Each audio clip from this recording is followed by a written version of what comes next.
ये कहानी शुरू होती है आज से 10,000 साल पहले एक अविस्मरणीय घाटी से, जहाँ किसी विशाल चीज की परछाई धरती पर आगे बढ़ रही है।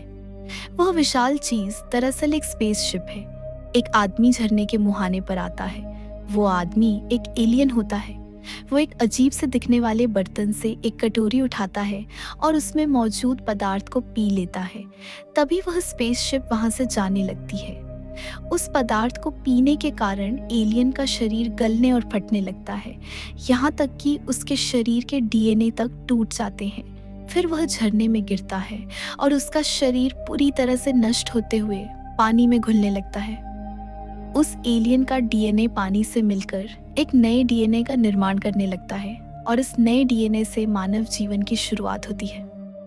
इस घटना के 10,000 साल बाद कहानी सन 2089 में आती है। वैज्ञानिकों की एक टीम स्कॉटलैंड में कुछ खोजबीन कर रही है। इस टीम का नेतृत्व डॉक्टर हल्लवे और डॉक्टर शॉ कर रहे हैं। खोजबीन में डॉक्टर शॉ को 35,000 साल से भी ज्यादा पुराना एक गुफा चित्र मिलता है, जिसमें इंसानों को एक विशाल प्राणी की पूजा करते दिखाया गया है और वह विशाल प्राणी एक तारामंडल की तरफ इशारा कर रहा है। कहानी 4 साल आगे बढ़ती है। पृथ्वी से 300 लाख करोड़ किलोमीटर की दूरी पर पोरोमिथियस नाम की एक स्पेसशिप 17 लोगों के दल के साथ अपने सीक्रेट डेस्टिनेशन की ओर बढ़ रही है। स्पेसशिप के अंदर डेविड नाम का एक क्रू मेंबर अपनी दिनचर्या में लगा हुआ है। स्पेसशिप के बाकी सभी क्रू मेंबर्स निद्रा अवस्था में है। अचानक स्पेसशिप को एक तेज झटका लगता है। यह इस बात का संकेत है कि स्पेसशिप अपने डेस्टिनेशन पर पहुंच चुकी है। डेविड जब स्पेसशिप के बाहर देखता है तब उसे एक ग्रह सा कुछ दिखाई देता है। फिर वो पाता है कि इस प्रोजेक्ट की सुपरवाइजर नींद से जाग चुकी है। सुपरवाइजर उससे पूछती है कि वे सब कितने समय से नींद में थे। डेविड कहता है 2 साल 4 महीने 18 दिन 36 घंटे और 15 मिनट। वो डेविड से बाकी लोगों को भी जगाने के लिए कहती है। सुपरवाइजर सभी को एक हॉल में इकट्ठा करती है और सभी को एक 3D होलोग्राम दिखाती है, जिसमें वेलिन कॉरपोरेशन के फाउंडर पीटर वेलिन प्रकट होते हैं। वह कहते हैं कि उन्होंने ही इस मिशन की नींव राखी थी। उन्होंने इस 3D होलोग्राम को 2 साल पहले रिकॉर्ड किया था और अगर वे सब इसे देख रहे हैं तो इसका मतलब है कि वे सब अपनी मंजिल पर पहुंच चुके हैं और वे स्वयं यानी कि पीटर वेलिन मर चुके हैं। पीटर सबको डेविड के बारे में बताते हैं कि दरअसल डेविड इंसान नहीं बल्कि एक रोबोट है। डेविड उनके लिए बेटे के समान है। फिर वह डॉक्टर हल्लवे और डॉक्टर शॉ का सबसे परिचय करवाते हैं। वे उन दोनों को इस मिशन का इंचार्ज बनाकर उन्हें मिशन की जिम्मेदारी सौंपकर चले जाते हैं। इसके बाद डॉक्टर हल्लवे अपना प्रेजेंटेशन शुरू करते हैं। वह पृथ्वी पर हर जगह की गई पुरातत्व खुदाई की तस्वीरें दिखाते हैं। इजिप्ट, सुमेरिया, बेबीलोनिया, मेसोपोटामिया और सबसे हाल ही में स्कॉटलैंड में मिला 35,000 साल पुराना गुफा चित्र दिखाते हुए वे बताते हैं कि यह सभी प्राचीन सभ्यताएं हैं और हर सभ्यता के बीच सैकड़ों सालों का अंतर है। इनका एक दूसरे से कोई संपर्क भी नहीं था। फिर भी वे चित्र, जिसमें वह विशाल प्राणी तारामंडल की तरफ इशारा कर रहा है, ऐसे ही चित्रलेख हर सभ्यता में देखे गए हैं और इन चित्रलेख में जो तारामंडल दिखाया गया है उससे मेल खाने वाला एकमात्र तारामंडल जिस गैलेक्सी में मौजूद है, वो गैलेक्सी पृथ्वी से इतनी दूर है कि प्राचीन सभ्यताएं इसके बारे में कभी जान ही नहीं सकती थी। सरप्राइजली उस गैलेक्सी में एक सूरज भी है और उस सूरज का चक्कर एक प्लैनेट लगा रहा है जिसके 3 चांद हैं। उनमें से एक चांद पर जीवन बनाए रखने के लिए सक्षम वातावरण है। काफी कुछ हमारी धरती जैसा है और आज सुबह ही वे उस चांद पर पहुंच गए हैं। इसके आगे डॉक्टर शॉ बताती है कि चित्रलेख में जो विशाल प्राणी दिखाया गया है वो असल में एक एलियन है और उन्होंने ही हम इंसानों की रचना की है। एक तरह से वे हमारे इंजीनियर हैं जिन्होंने हमें बनाया है और इन चित्रलेख के माध्यम से वे हमें एक तरह से संदेश दे रहे हैं कि आओ और हमें उस तारामंडल में ढूंढो। प्रेजेंटेशन के बाद डेविड दोनों डॉक्टर्स को सुपरवाइजर के चैम्बर में ले जाता है। सुपरवाइजर दोनों डॉक्टर्स से कहती है कि अगर उन्हें इस चांद पर एलियंस मिलते हैं तो कोई उनसे संपर्क करने की कोशिश नहीं करेगा। डॉक्टर उससे इसकी वजह पूछते हैं, लेकिन वो उन्हें कुछ भी बताने से इनकार करती है। अगले सीन में डेविड और दोनों डॉक्टर्स बातें कर रहे होते हैं। डेविड उन्हें बताता है कि उसने पिछले 2 वर्षों में कई प्राचीन भाषाओं को समझा है और अब वह ऑनलाइन बात करने में सक्षम है। फिर वे लोग अपनी स्पेसशिप उस चांद पर उतारने लगते हैं। तभी डॉक्टर हल्लवे की नज़र एक स्ट्रक्चर पर पड़ती है। वह स्ट्रक्चर किसी भी तरह से कुदरत की पैदाइश नहीं लग रहा था। वह कैप्टन को स्पेसशिप वहीं पर उतारने के लिए कहता है। वहां का वायुमंडल बिल्कुल पृथ्वी जैसा था, लेकिन कार्बन डाइऑक्साइड 3% से ज्यादा थी, इसलिए 2 मिनट भी सूट के बिना, यानी निश्चित मौत। अंधेरा होने में कुछ ही घंटे बाकी थे। डेविड सहित 6 लोगों का दल उस विशाल स्तूप जैसे दिखने वाले स्ट्रक्चर की तरफ बढ़ता है। दल में मौजूद जियोलॉजिस्ट बताता है कि वह स्ट्रक्चर अंदर से खोखला है। वे सभी उस स्ट्रक्चर में प्रवेश करते हैं। फिर जियोलॉजिस्ट पूरे क्षेत्र की ड्रोन द्वारा स्कैनिंग शुरू कर देता है, जिससे कि उसका एक 3D मैप स्पेसशिप में कैप्टन और बाकी टीम मेंबर देख सके। डॉक्टर हल्वे बताता है कि यहाँ बाहर की तुलना में कार्बन डाइऑक्साइड की मात्रा बहुत कम है। वो कहता है कि यहाँ ऐसा कुछ है जो हवा को साफ कर रहा है। फिर वो अपना हेलमेट उतार देता है, लेकिन उससे कुछ भी नहीं होता। वह जीवित था। बाकी सब भी अपना हेलमेट उतार देते हैं। डेविड को एक स्विच बोर्ड दिखाई देता है जिसमें कुछ चिन्ह बने होते हैं। वो उनमें अपनी उंगली चलाता है, जिसके बाद उन्हें प्रकाश में कुछ विशालकाय लोगों की भागती हुई आकृति दिखती है। वो एक 3D रिकॉर्डिंग होती है। उस रिकॉर्डिंग में भी विशालकाय लोग किसी चीज से डर कर भाग रहे होते हैं। सभी उन आकृतियों के पीछे भागते हैं। उनमें से एक आकृति दरवाजे पर आकर गिर जाती है और दरवाजा बंद हो जाता है, जिससे सर दरवाजे के उस तरफ और धड़ इस तरफ कट कर रह जाता है। जियोलॉजिस्ट उस विशालकाय प्राणी का शरीर देखकर घबरा जाता है और बायोलॉजिस्ट के साथ वहां से स्पेसशिप पर लौट जाता है।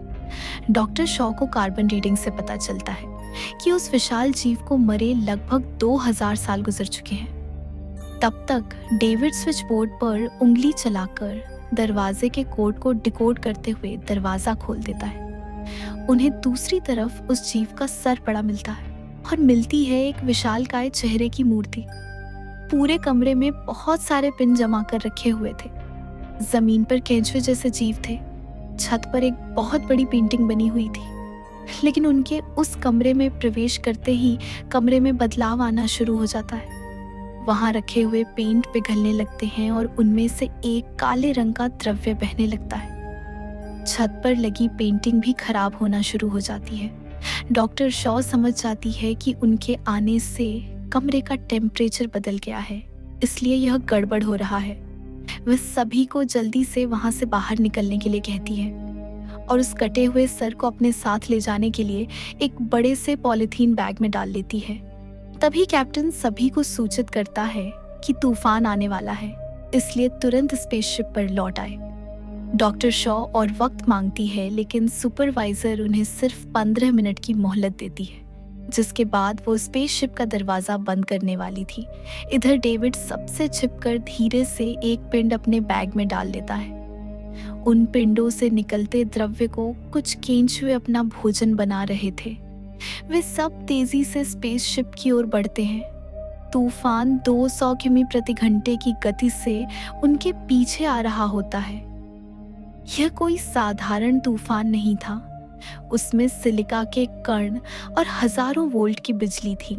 वे लोग स्पेसशिप पर बस पहुंच ही पाते हैं कि तभी उनके गाड़ी से एलियन का सर उछलकर गिर जाता है।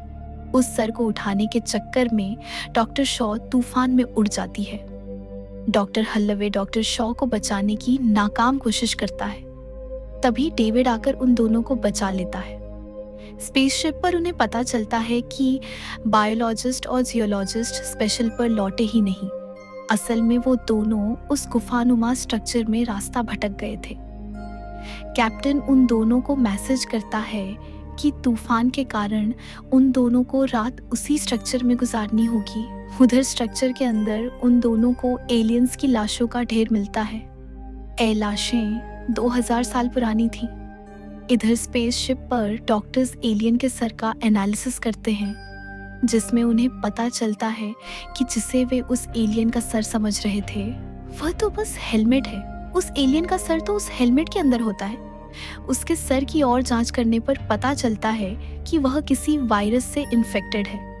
उस वायरस के बारे में और जानने के लिए वे उस वायरस को सक्रिय करते हैं। इसके आगे कि वे और कुछ जान पाते, इन्फेक्शन के कारण वो सर एक जोरदार हरकत से फट पड़ता है। एलियन के डीएनए की जांच करने के बाद पता चलता है कि एलियन का डीएनए इंसानों के डीएनए से हूबहू मैच करता है, जिससे ये साफ हो जाता है कि ये एलियंस ही हमारे पूर्वज हैं। यही वे एलियन इंजीनियर हैं जिन्हें ढूंढने वे यहाँ आए हैं। उधर डेविड अपने साथ लाए हुए पिन को खोलकर उसमें से थोड़ा सा सैंपल निकाल लेता है। फिर वो उस सैंपल को डॉक्टर हल्वे के ड्रिंक में मिला देता है। इस बात से अनजान डॉक्टर हल्वे उस ड्रिंक को पी जाता है। इसके बाद डॉक्टर हल्वे डॉक्टर शॉ से मिलने जाता है। डॉक्टर शॉ उसे बताती है कि इंसान इन एलियन इंजीनियर के ही बच्चे हैं। बच्चों का जिक्र आने के कारण डॉक्टर शॉ रोने लगती है, क्योंकि एक मेडिकल कंडीशन के कारण वो कभी माँ नहीं बन सकती थी। डॉक्टर हल्वे उसे मनाने की कोशिश करता है और फिर दोनों में शारीरिक संबंध बनते हैं। उधर बायोलॉजिस्ट और जियोलॉजिस्ट घूम फिरकर उसी कमरे में आ जाते हैं जहां वो पिंड रखे हुए थे। उन पिंडों से बहता कला द्रव्य पूरे कमरे में फैल चुका था। अचानक उन्हें उस द्रव्य में सांप जैसे 2 जीव नजर आते हैं। दरअसल यह जीव कुछ और नहीं बल्कि वही केंचुए थे जो उस काले द्रव्य के संपर्क में आकर इन जीवों में बदल गए थे। बायोलॉजिस्ट एक केंचुए के करीब जाकर उससे पूछकार रहा होता है कि तभी वो केंचुआ उस पर हमला कर उसका हाथ तोड़ देता है। जियोलॉजिस्ट केंचुए को काटता है, लेकिन उसके एसिड जैसे खून से वो बुरी तरह जल जाता है और वह केंचुआ जहां से कटा था वहीं से दोबारा उगते हुए बायोलॉजिस्ट के सूट के अंदर घुस जाता है। उस केंचुए के कारण उन दोनों की बहुत ही दर्दनाक मौत हो जाती है। स्पेसशिप में डॉक्टर हल्वे की तबीयत बिगड़ने लगी थी। उसे अपनी आंख के अंदर एक छोटा जंतु दिखाई देता है। तूफान थम चुका था।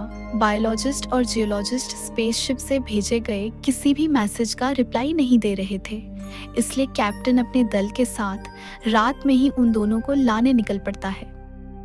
वे लोग उस स्ट्रक्चर में पहुंचकर उन दोनों की खोज शुरू करते हैं। दूसरी ओर डेविड अकेले ही स्ट्रक्चर के दूसरे छोर पर चला जाता है। वहां उसे एक गुप्त कमरा मिलता है। उस कमरे चारों तरफ हजारों पिंड सलीके से जमा कर रखे हुए थे। सुपरवाइजर ये सब डेविड के सूट में लगे कैमरा के माध्यम से देख रही होती है। फिर डेविड को एक दूसरा कमरा नजर आता है। उस कमरे में प्रवेश करते ही डेविड अपना कैमरा बंद कर देता है। वह कमरा उन इंजीनियर का स्लीपिंग चैम्बर था। दूसरी तरफ कैप्टन और उसकी टीम को बायोलॉजिस्ट की लाश मिलती है। जियोलॉजिस्ट उन्हें कहीं दिखाई नहीं देता। तभी डॉक्टर हल्वे की तबीयत और बिगड़ जाती है। वे सब तुरंत ही वहां से स्पेसशिप की तरफ निकल जाते हैं। उधर डेविड इंजीनियर के स्लीपिंग चैम्बर में वहां मौजूद कंट्रोल पैनल के कुछ बटन्स दबाता है, जिससे एक 3D रिकॉर्डिंग शुरू हो जाती है। वो रिकॉर्डिंग देखकर डेविड समझ जाता है कि इंजीनियर पृथ्वी पर जाने वाले थे। तभी वो रिकॉर्डिंग एकदम से बंद हो जाती है और डेविड को पता चलता है कि उनमें से एक इंजीनियर अभी भी जिंदा है और वह लंबी और गहरी नींद में है। स्पेसशिप तक पहुंचते पहुंचते डॉक्टर हल्वे का रूप बदलने लगता है। इन्फेक्शन के फैलने के डर से सुपरवाइजर उसे स्पेसशिप में आने से रोकती है। डॉक्टर हल्वे को भी अब तक समझ में आ चुका था कि वो परजीवी संक्रमण का शिकार हो चुका है और सबके लिए खतरा बन चुका है। इसलिए वो खुद ही सुपरवाइजर की तरफ चिल्लाते हुए बढ़ता है कि उसे मार दिया जाए। डॉक्टर हल्वे को खुद की तरफ बढ़ता देखकर सुपरवाइजर उसे जलाकर वहीं मार देती है। डॉक्टर हल्वे को जलता देखकर डॉक्टर शॉ बहुत ज्यादा उत्तेजित हो जाती है। कैप्टन उसे पकड़ता है और फोन उसे बेहोशी का इंजेक्शन लगा देती है। डॉक्टर शॉ को जब होश आता है तब डेविड उसे बताता है कि वो प्रेग्नेंट है, वो भी 3 महीने के गर्भ से। ये सुनते ही डॉक्टर शॉ सदमे में आ जाती है, क्योंकि डॉक्टर हल्वे से उसके शारीरिक संबंध मात्र 10 घंटे पहले बने थे, जबकि 3 महीने पहले तो वह स्लीपिंग चैम्बर में लंबी गहरी निद्रा में थी। और सबसे बड़ी बात तो ये है कि वो कभी भी मां नहीं बन सकती थी। डेविड उसे बताता है कि यह कोई आम गर्भ नहीं है। डॉक्टर शॉ उससे मिन्नत करती है कि वो उस गर्भ को उसके पेट से बाहर निकालने में मदद करे। डेविड यह कहते हुए साफ इनकार कर देता है कि उनके पास इस तरह का ऑपरेशन करने के लिए कोई डॉक्टर नहीं है। फिर डेविड उसे बेहोशी का इंजेक्शन देकर सुला देता है। फोन जब डॉक्टर शॉ को स्लीपिंग चैम्बर में ले जाने के लिए आती है तब वह वहां से भाग जाती है। वह सुपरवाइजर के चैम्बर में रखे मेटापॉड द्वारा अपना ऑपरेशन करती है और उस परजीवी को बाहर निकालकर उसे निष्क्रिय कर देती है। उधर कैप्टन को सिग्नल मिलता है कि जियोलॉजिस्ट उनके स्पेसशिप के बाहर खड़ा हुआ है। जब क्रू के लोग उसे देखने बाहर जाते हैं तब बुरी तरह से इन्फेक्टेड जियोलॉजिस्ट उन पर हमला बोल देता है और कई क्रू मेंबर्स को मार देता है। कैप्टन किसी तरह उससे मुकाबला कर उसे मौत के घाट उतार देता है। उधर भागते भागते शॉ स्पेसशिप के उस हिस्से में पहुंच जाती है जहां पीटर बेलन को निद्रा अवस्था में रखा हुआ था। उन्हें हाल ही में नींद से उठाया गया था ताकि वह उस इंजीनियर से मिल सके जिसे डेविड जिंदा सोता हुआ देखकर आया था। दरअसल पीटर वेलन ने इस मिशन पर इसीलिए पैसे लगाए थे ताकि वह अपने निर्माता यानी इंजीनियर से मिलकर उनसे अमर बनने का तरीका पूछ सके। डॉक्टर शॉ भी उस इंजीनियर से मिलने के लिए तैयार होती है। तभी कैप्टन आकर उसे बताता है कि यह प्लैनेट कोई इंजीनियर का घर नहीं है, यह तो शायद उनका मिलिट्री बेस है जहां पर वे लोग हथियार बनाते थे। वह काला द्रव्य उनके द्वारा बनाया हुआ कोई जैविक हथियार ही होगा जो किसी तरह उनके काबू से बाहर हो गया और यहाँ मौजूद इंजीनियर के खात्मा का कारण बना। सुपरवाइजर जो असल में पीटर वेलन की बेटी थी, वो पीटर के इंजीनियर से मिलने के खिलाफ है। उसे लगता है कि यह उनके लिए खतरनाक साबित हो सकता है, लेकिन पीटर उसकी बात नहीं मानता है। जाने से पहले डॉक्टर शॉ डेविड से पूछती है कि अगर पीटर को कुछ हो जाता है तब उसे प्रोग्राम कौन करेगा। डेविड कहता है कि तब तो वो आज़ाद हो जाएगा। फिर डेविड, डॉक्टर शॉ और अन्य लोग पीटर को लेकर इंजीनियर के स्लीपिंग चैम्बर में जाते हैं। जब कैप्टन उस गुफा का 3D मैप एनालाइज कर रहा होता है तब उसे समझ में आता है कि दरअसल वह गुफा एक स्पेसशिप है। उधर डेविड सबको बताता है कि इंजीनियर पृथ्वी पर जाने की तैयारी कर रहे थे, लेकिन अचानक कुछ गड़बड़ हो गई। दरअसल वो पृथ्वी पर नए जीवन की शुरुआत करने जाने वाले थे और नेक्स्ट सृजन से पहले उसमें मौजूद जीवन, खास करके मनुष्य जाति को खत्म करने वाले थे। डेविड इंजीनियर को लंबी गहरी नींद से जगाता है। इंजीनियर के जागने पर वह इंजीनियर से उसी की भाषा में पूछता है कि बुढ़ापे के बाद मौत से कैसे बचा जा सकता है। इंजीनियर प्यार से डेविड के सर पर हाथ फेरता है और फिर अचानक डेविड का सर धड़ से अलग करके बाकी सबको जान से मार देता है।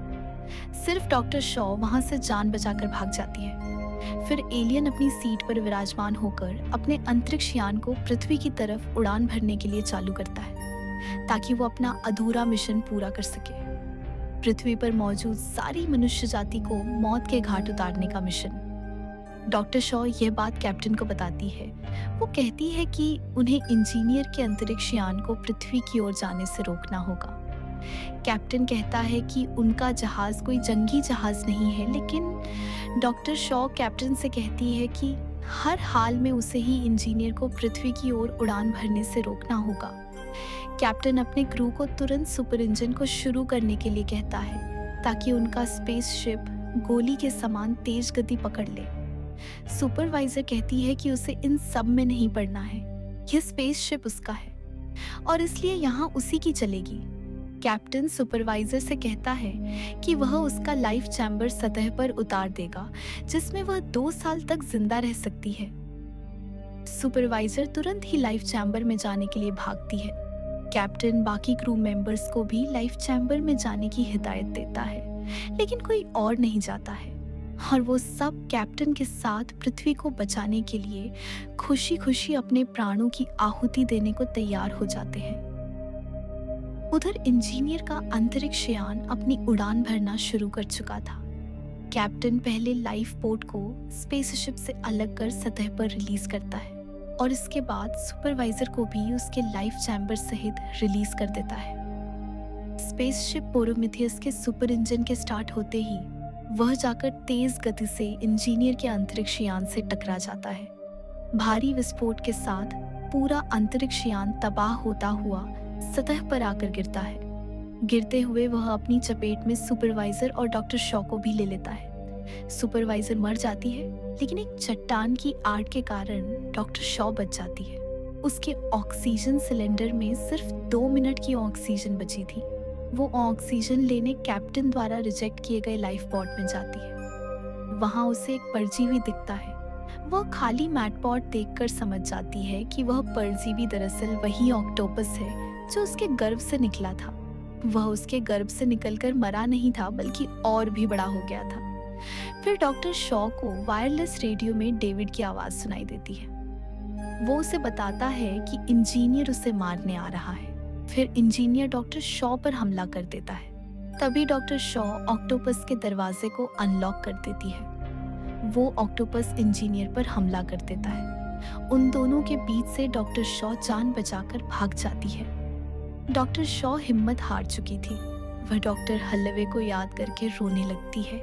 तभी डेविड की आवाज फिर से वायरलेस रेडियो पर आती है। डेविड डॉक्टर शॉ से मदद मांगता है।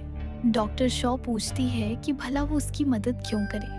तब डेविड उसे बताता है कि यहाँ पर और भी बहुत सारे एलियन स्पेसशिप हैं और उसे उड़ाना सिर्फ वही जानता है। डॉक्टर शॉ डेविड की मदद करने पहुंचती है।